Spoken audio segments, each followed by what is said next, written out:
अगर हमारे शरीर में वात, पित्त और कफ सही मात्रा में रहें यानी कि बैलेंस रहें तो हमारी हेल्थ एकदम बढ़िया रहती है। पर वहीं पर अगर इनमें दोष आ जाते हैं यानी कि वात दोष, पित्त दोष और कफ दोष, जिसके बारे में आजकल सभी लोग जानते हैं ज़्यादातर, तो अगर ये समस्या आ जाती है तो शरीर में बीमारियां आने लगती हैं। पर आपको बता दूं कि इन्हें बैलेंस करने के लिए हमारे आयुर्वेद में सबसे ज़्यादा ताकतवर एक औषधि है जिसको आप बहुत आसानी से इस्तेमाल कर सकते हैं और एक निरोगी जीवन जी सकते हैं और अपने वात, पित्त और कफ को कंट्रोल में कर सकते हैं और साथ ही साथ कई सारी समस्याओं से बच सकते हैं। तो आज जानेंगे आज के इस वीडियो में कि आपको इस औषधि का इस्तेमाल कैसे करना है और क्यों कहा जाता है ये आयुर्वेद की सबसे ताकतवर औषधियों में से एक है। तो हेलो एवरीवन, मैं आपकी होस्ट एंड दोस्त मधु आज के इस नए वीडियो में आपका बहुत बहुत स्वागत करती हूँ। आज हम बात करने वाले हैं त्रिफला के बारे में। देखिए, मेरे पास काफ़ी सारे कमेंट्स आ रहे थे कि आप लोग बोल रहे हैं त्रिफला के बारे में और बताइए डिटेल में, किस तरीके से बनाया जाता है, कहाँ मिलता है। तो सबसे आसान तरीका है कि आप इसे अपने घर पर बनाकर तैयार कर सकते हैं और जो त्रिफला आप अपने घर पर बनाकर तैयार करेंगे उसकी मात्रा भी सही होगी, औषधियाँ भी एकदम बढ़िया होंगी। अपने घर पर अपने सामने आप बनाएंगे तो इसलिए वो आपको ज़्यादा असर करेगा। तो सबसे पहले ये जान लेते हैं कि आयुर्वेद में इसको इतना ताकतवर क्यों बताया गया है। देखिए, जैसे हमारे शरीर में 3 तत्व हैं यानी कि वात, पित्त, कफ, इन तीनों को ही हमें बैलेंस करना होता है और इन्हीं के बिगड़ने से बीमारियां आती हैं। उसी तरीके से इस औषधि में भी 3 चीज़ों का इस्तेमाल होता है। पहला है बहेड़ा, दूसरा हरड़ है और तीसरा है यहाँ पर आंवला। अगर इन तीनों को तीनों के साथ बैलेंस किया जाता है तो ये हमारे शरीर पर बहुत अच्छे से काम करते हैं।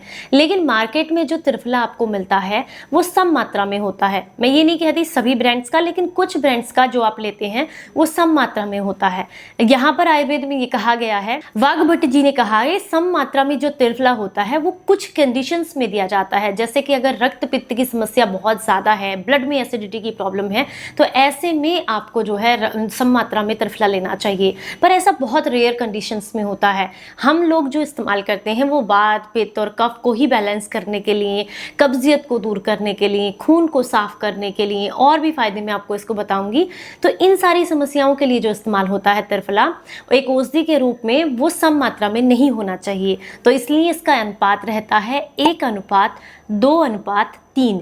1-2-3 करके जो त्रिफला बनकर तैयार होगा वो आपके शरीर के लिए सर्वोत्तम होगा। और वाघभट्ट जी ने इसे बहुत डिटेल में बहुत अच्छे से समझाया है कि अगर आप इसका इस्तेमाल इस तरीके से करेंगे तो ये आपके शरीर के विरेचन करने में भी मदद करेगा, यानी कि शरीर की सफाई भी करेगा, शरीर को पोषक तत्व भी देगा। इसके अलावा अगर शरीर में कहीं पर भी किसी तरह का कोई इन्फेक्शन है तो उसको क्लियर करने में भी आपको मदद करेगा। तो चलिए समझ लेते हैं कि 1 अनुपात में क्या रहेगा, 2 में क्या रहेगा और 3 में क्या रहेगा।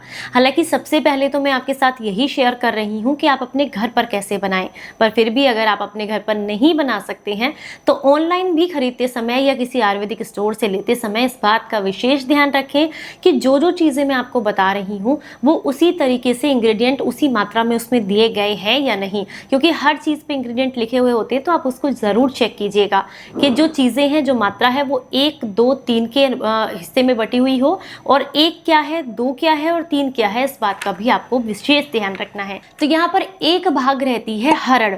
हरड़ का इस्तेमाल होता है अक्सर पेट के विकार के लिए, यानी कि अपच, गैस, एसिडिटी, ब्लॉटिंग, पुरानी कब्ज, आंतों में सूजन, सूखा, मल, इस तरह की जितनी भी समस्याएं हैं तो उनके लिए हरड़ आपको बेहद लाभ देती है। तो यहाँ 1 अनुपात में रहेगी आपकी हरड़, 2 अनुपात में आपका रहेगा बहेड़ा। बहेड़ा काम करता है आपके कफ को कंट्रोल करने के लिए, जैसे कि आपके गले का इन्फेक्शन है, आपको सांस फूल फूल कराती है, दमे का प्रॉब्लम है, साइनस का प्रॉब्लम है, या फिर सर से ऊपर के जितने भी रोग हैं उनके लिए आपको काम करता है आपका बहेड़ा।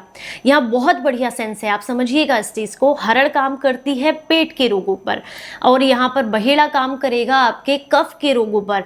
तो 2 रोग हमारे ठीक हो गए हैं और उसके बाद हम तीसरी की तरफ बढ़ते हैं, यानी कि वात रोग। लोग। इसके लिए आपका आंवला, आंवला को आप सभी जानते हैं कि सुपर फूड है। ये आपके वात, पित्त और कफ तीनों को कंट्रोल करता है और वात के लिए तो बहुत ही अच्छा होता है। तो यहाँ पर सूखा आंवला हम ले रहे हैं। सूखा आंवला बेसिकली हर तरह के वात के रोग के लिए बहुत अच्छा होता है। तो यहाँ पर 1 अनुपात में रहेगा आपका हरड़, 2 में रहेगा आपका बहेड़ा और 3 में रहेगा यहाँ पर आपका आंवला।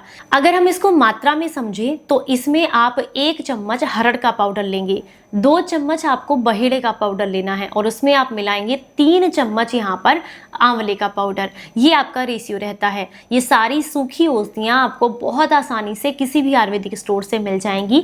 अपने घर में ले आएँ, 1 दिन की धूप दिखाएं ताकि इनके अंदर से नमी दूर हो जाए और आपका जो ये त्रिफला है वो जमे ना, क्योंकि अक्सर देखा जाता है बनाने के बाद जब आप इसको स्टोर करते हैं तो कुछ दिन के बाद ये जम जाता है। ऐसी प्रॉब्लम्स तब आती हैं जब इसमें नमी रह जाती है। तो इसलिए इसको थोड़ा सा धूप में सुखा लें। उसके बाद इसी रेशियो के अंदर पहले आप तीनों को अलग अलग कूट लें, कूट कर मिक्सी के जार में डालकर पीस कर पाउडर बना लें। हालांकि मैं तो आपको यही सजेस्ट करूंगी कि आपके पास अगर बड़ी खरल है तो एक एक करके इन सारी चीज़ों को आप खरल में कूटें, क्योंकि आयुर्वेद में सख्त मनाही दी गई है मिक्सी के जार में इस तरह की किसी भी औषधि को पीसने से। रीज़न है कि एक जब आप मिक्सी में पिसाई करते हैं तो वहाँ पर इसका तापमान बढ़ जाता है, जिससे इसकी ओरिजिनल जो पोषक तत्व हैं वो काफ़ी हद तक नष्ट हो जाते हैं। इसीलिए खरल में पीसने का ही बताया गया है आयुर्वेद में। तो अगर आप जो है इसको खरल में पीसेंगे तो फायदे आपको ज़्यादा मिलते हैं। तो यहाँ पर आपने क्या करना है, हरड़, बहेड़ा और आंवला को अलग अलग कूट छेद करके पाउडर बना लेना है। इसके बाद इसी भाग के अंदर यानी कि 1 चम्मच आपने हरड़, 2 चम्मच आपने बहेड़ा, 3 चम्मच आपने आंवला, इस तरीके से आप जितने दिन का बनाकर रखना चाहते हैं इसी रेशियो में बनाकर रख लीजिए। किसी कांच की शीशी में भर के रख लीजिए। अब इसको लेने का तरीका समझते हैं। देखिए, अगर आपको कब्जियत बहुत रहती है, पेट में दर्द रहता है, मरोड़ रहती है, खाना खाने के बाद खट्टी डकारें आती हैं, खाना पचता नहीं है, सूखे मल से परेशान है, पेट में हमेशा दर्द बना रहता है, या फिर आपको नींद नहीं आती है, जोड़ों में किसी भी तरह का दर्द है, तो उसके लिए आप इसे रात के समय में लेंगे। लेने के भी 2 तरीके हैं। पहला है आप इसे गुनगुने दूध के साथ ले सकते हैं, 1 चम्मच। पहले आप थोड़ा सा ये पाउडर ले लें 1 चम्मच और उसके ऊपर से गुनगुना दूध पी लें। दूध में या तो गुड़ या धागे वाली मिश्री मिलाएं या फिर कुछ भी ना मिलाएं। चीनी का इस्तेमाल इसके साथ नहीं करना होता, नहीं तो आपको पूरे बेनिफिट्स नहीं मिलेंगे। इसके अलावा दूसरा तरीका है कि आप 1 चम्मच ये पाउडर ले लें और उसके ऊपर से गुनगुना पानी पी लें। खाना खाने के 2 घंटे के बाद, रात का भोजन करने के बाद और सोने से 1 घंटा पहले आपने इसको लेना है। अगले दिन ये आपके पेट की बहुत अच्छे से सफाई कर देगा और आपको जोड़ों के दर्द में, अनिद्रा में, स्ट्रेस में, सब में आराम देगा। अब बात करेंगे पित्त की दिक्कत है अगर आपको है बहुत ज़्यादा, या फिर अगर आप ये चाहते हैं कि इसके सिर्फ पोषक तत्व आपको मिले, इसकी जो बेनिफिट्स हैं वो आपको मिले, बाकी आपके शरीर में ऐसी कोई समस्या नहीं है, तो आप इसे सुबह के समय में लें। ये सुबह के समय में जब लिया जाता है तो शरीर को बल देने का काम करता है। सुबह के समय में 2 तरीके से लिया जाता है, जैसे मैंने रात में आपको बताया उसी तरीके से सुबह में एक तो आप इसको ले सकते हैं, 1 चम्मच आपने त्रिफला लेना है और साथ में 2 चम्मच आप इसमें शहद मिला करके इसको सुबह खाली पेट ले लीजिए, बहुत फायदा देगा आपको।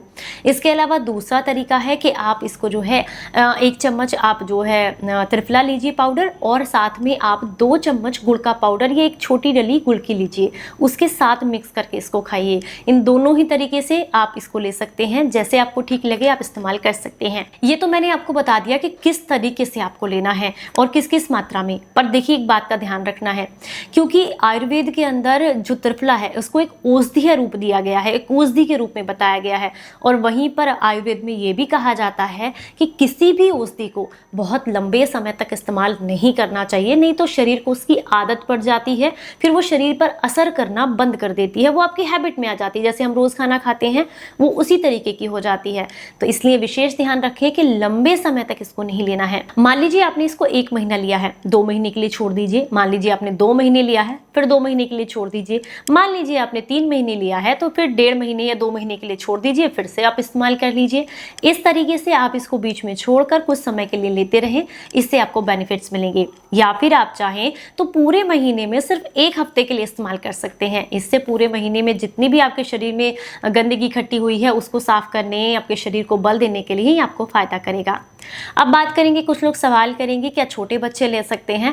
देखिए, छोटे बच्चे मतलब 5 साल से छोटे बच्चों को सिर्फ और सिर्फ आयुर्वेद में बताया गया है कि आप जो है उनको आंवला पाउडर दीजिए, इससे उनको पूरे बेनिफिट्स मिल जाते हैं।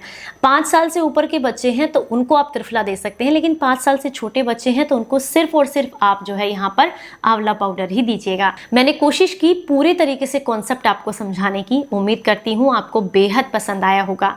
पर अगर फिर भी आपके कुछ सवाल रह गए हैं तो मैं एक छोटी सी उम्मीद आपसे ये भी करती हूँ कि आप वो सवाल मुझसे कमेंट बॉक्स में पूछेंगे। जानकारी अच्छी लगी हो तो लाइक करना, शेयर करना बिल्कुल मत भूलिएगा, क्योंकि इसी से मुझे मोटिवेशन मिलता है आगे और अच्छा काम करने के लिए। चलिए फिर मिलेंगे किसी नई जानकारी के साथ, तब तक अपना खूब ख्याल रखें और हंसते मुस्कुराते रहें। Stay healthy, stay happy, bye bye.